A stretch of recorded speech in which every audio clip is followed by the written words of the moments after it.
विषय हिंदी, कक्षा 10वीं, भाग 2। गोधलू। गोधुली।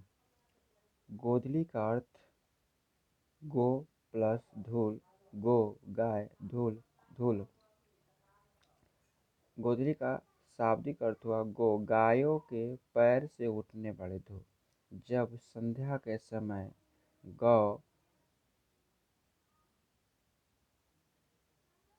अपने घर वापस धूल कण को पैरों से उड़ाते हुए वापस लौटता है तो लोग समझते थे कि शाम हो गया है।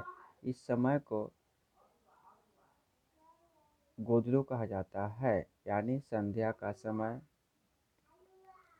10वीं कक्षा के हिंदी विषय में 12 खंड एवं काव्य खंड पढ़ना है तथा वर्णिका से पूरक हिंदी पाठ्य पुस्तक के अंतर्गत 5 शीर्षक कहानियाँ शामिल है, जो सभी कहानियाँ माँ से संबंधित है। सर्वप्रथम गद्य खंड पर बात करते हैं। गद्य खंड।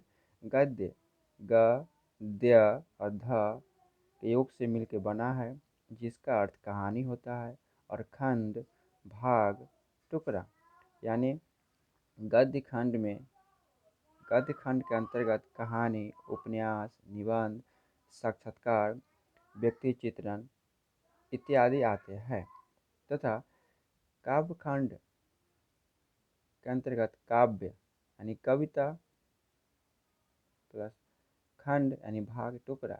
कविता यानी पद्य यानी गेय पद, वैसे पद जो गाया जा सके, कविता गेय पद कहलाता है। इसके अंतर्गत कविता के अंतर्गत रखा गया है।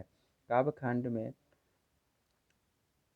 खंड के अंतर्गत 12 शीर्षक है और गद्य खंड के अंतर्गत 12 शीर्षक है। यानी गोधलू संध्या के समय को कहा जाता है, जिसमें कुल हिंदी विषय में गोधलू के अंतर्गत हम 12 कविता, 12 गद्य और 5 माँ शीर्षक कहानी के अंतर्गत पढ़ेंगे। यानी कुल शीर्षक 29 पाठ और कवियों के बारे में अध्ययन करेंगे।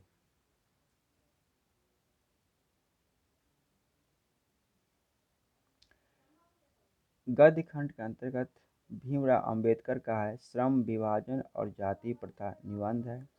नलिन बिलोचन शर्मा 20 के दांत कहानी है, जो बिहार के ही कवि है। मैक्स मुरर भारत से हम क्या सीखे है, ये भाषण है। हजारी प्रसाद द्विवेदी का नाखून क्यों बढ़ते हैं, ललित निबंध है। गुणकार मूले का नागरी लिपि निबंध है। अमरकांत का बहादुर शीर्षक से कहानी है, बहुत ही इंटरेस्टिंग और रुचिकर है। रामविलास शर्मा का परंपरा का मूल्यांकन निबंध है। बिरजू महाराज जित जित मैं निरखत हूँ साक्षात्कार है। अशोक वाजपेयी अवनियों ललित रचना है। विनोद कुमार शुक्ल मछली कहानी है। यतेंद्र मिश्र नौबत खाने में इबादत व्यक्ति चित्रण है। और महात्मा गांधी का शिक्षा और संस्कृति है। ये शिक्षा शास्त्र इसके अंतर्गत शिक्षा, संस्कृति और समाज का चित्रण किया गया है। काव्य खंड के अंतर्गत गुरु नानक का है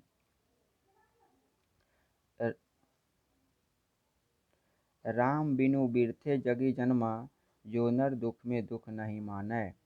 रसखान का है प्रेम अयनि श्री राधिका, कलीन के कुंजन ऊपर बारों। घनानंद का कविता है अति शुद्ध सुधो स्नेह को मारग है, मोह अशुवानिहि लय बरसो। प्रेमघन बद्री नारायण प्रेमघन का है स्वदेशी कविता है, जिसमें देश के प्रति उत्साह, जो सम्मान और विदेश के वस्तुओं के प्रति उपेक्षा दिखाया गया है। सुमित्रा नंद पंत का भारत माता है, जो प्राकृतिक सौंदर्य कविता है। रामधारी सिंह दिनकर जनतंत्र का जन्म है।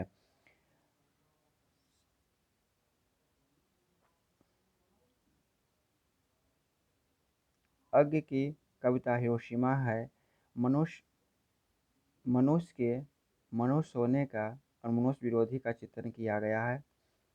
कुंवर नारायण एक वृक्ष की हत्या है। वीरेन डंगवाल हमारी नींद कविता है। अनामिका अक्षर ज्ञान है। अनामिका लेखिका मुजफ्फरपुर का ही बिहार की कवि है। और जीवन दास लौट कर आऊँगा फिर। रेन मारिका लिख रेन मारिया लिखे मेरे बिना तुम प्रभु। गद्य खंड में गद्य खंड गद्य गद्य खंड में गद्य खंड में बीस के दांत कहानी शीर्षक के लेखक नलिन बिलोचन शर्मा बिहार के कवि है। और काव्य खंड से दो कवि दो दो एक कवि और एक कवित्री बिहार के हैं। कवि रामधारी सिंह दिनकर सिमरिया बेगूसराय के हैं तथा कवित्री अनामिका मुजफ्फरपुर की है। यानी गद्य में एक कहानीकार बिहार के हैं और काव्य खंड में एक कवि रामधारी सिंह दिनकर बिहार के हैं और अनामिका मुजफ्फरपुर के हैं।